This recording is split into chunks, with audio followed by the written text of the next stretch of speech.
আজকে আপনাদের একটা তথ্য দেই।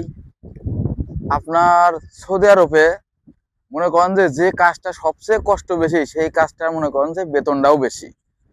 আর যে কাজটা মনে করেন যে একটু কষ্ট কম সেটার বেতনও কিন্তু কম। তো যারা মনে করেন যে আমি মনে করেন যে কষ্টের কাজ করব না, আমি সহজ কাজ করব কিন্তু আমার বেতন কম হয় হোক, তো তাদের উদ্দেশ্য আমি একটা কথা বলি।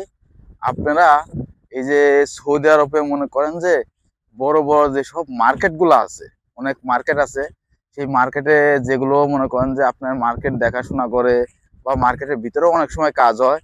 তো এইগুলো বিষয়ে আপনারা খোঁজ করেন, ভালো ভালো যে বাংলাদেশে যেসব এজেন্সি আছে এদের সাথে কথা বলেন যে এগুলো কাজে আপনারা আসতে পারেন কিনা। এগুলো কাজে যদি আপনি আসেন, আপনি সারাদিন মনে করেন যে খালি বয়ে থাকবেন, আপনার কাজের তেমন একটা প্রেশার থাকবে না। আপনি চাইলে ফোনেও কথাও বলতে পারবেন, কোনো সমস্যা নাই। আপনার বেতনটা মনে করেন যে ওই 1200-1400 রিয়াল মতো হবে, বেতনটা একটু কম হবে, কিন্তু আপনি সারাদিনই মনে করেন যে আপনি রিল্যাক্স থাকবেন, আপনার কোনো প্যারা থাকবে না।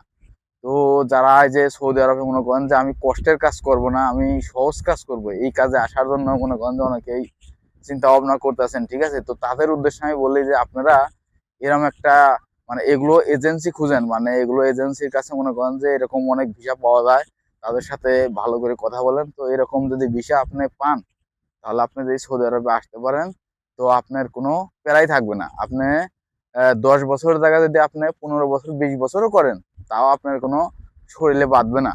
আর আপনি যদি বেশি টাকা কামাইতে যদি আপনি কষ্টের কাজ করেন, তাহলে আপনি 10 বছরের জায়গা 5 বছর করতে গেলেই আপনার শেষ, আপনি শেষ হয়ে যাবেন। তো আপনারা বাংলাদেশে অনেক এজেন্সি আছে মনে করেন যে এগুলো বিষয়ে সৌদি আরবের লোক পাঠাচ্ছে, তো আপনারা একটু যোগাযোগ করে দেখেন, ঠিক আছে? আপনি এগুলো বিষয়ে আসতে পারলে আপনার কোনো প্যারাই থাকবে না। আপনি সারাদিন মনে করেন যে বসে থাকবেন, মার্কেট দেখাশোনা করবেন, বা মার্কেট ওই সাইড দিয়ে মনে করেন যে একটু ক্লিন মিলিন করা লাগে, বহু রকম কাজ আছে আর কি। এক একটা বিল্ডিং এ মনে করেন যে 2 জন থেকে 3 জন লোক থাকে। তো এই মার্কেটে যে এক একটা বিল্ডিং এ 2-3 জন লোক থাকে, তো ওরা মিলেমিশে কাজ করে। তো আপনারা দেখতে পান, এরকম কাজ যদি পান তাহলে আপনারা সৌদি আরবে আসেন, আপনার তেমন কোনো প্যারাই থাকবে না, আপনি রিল্যাক্স থাকবেন।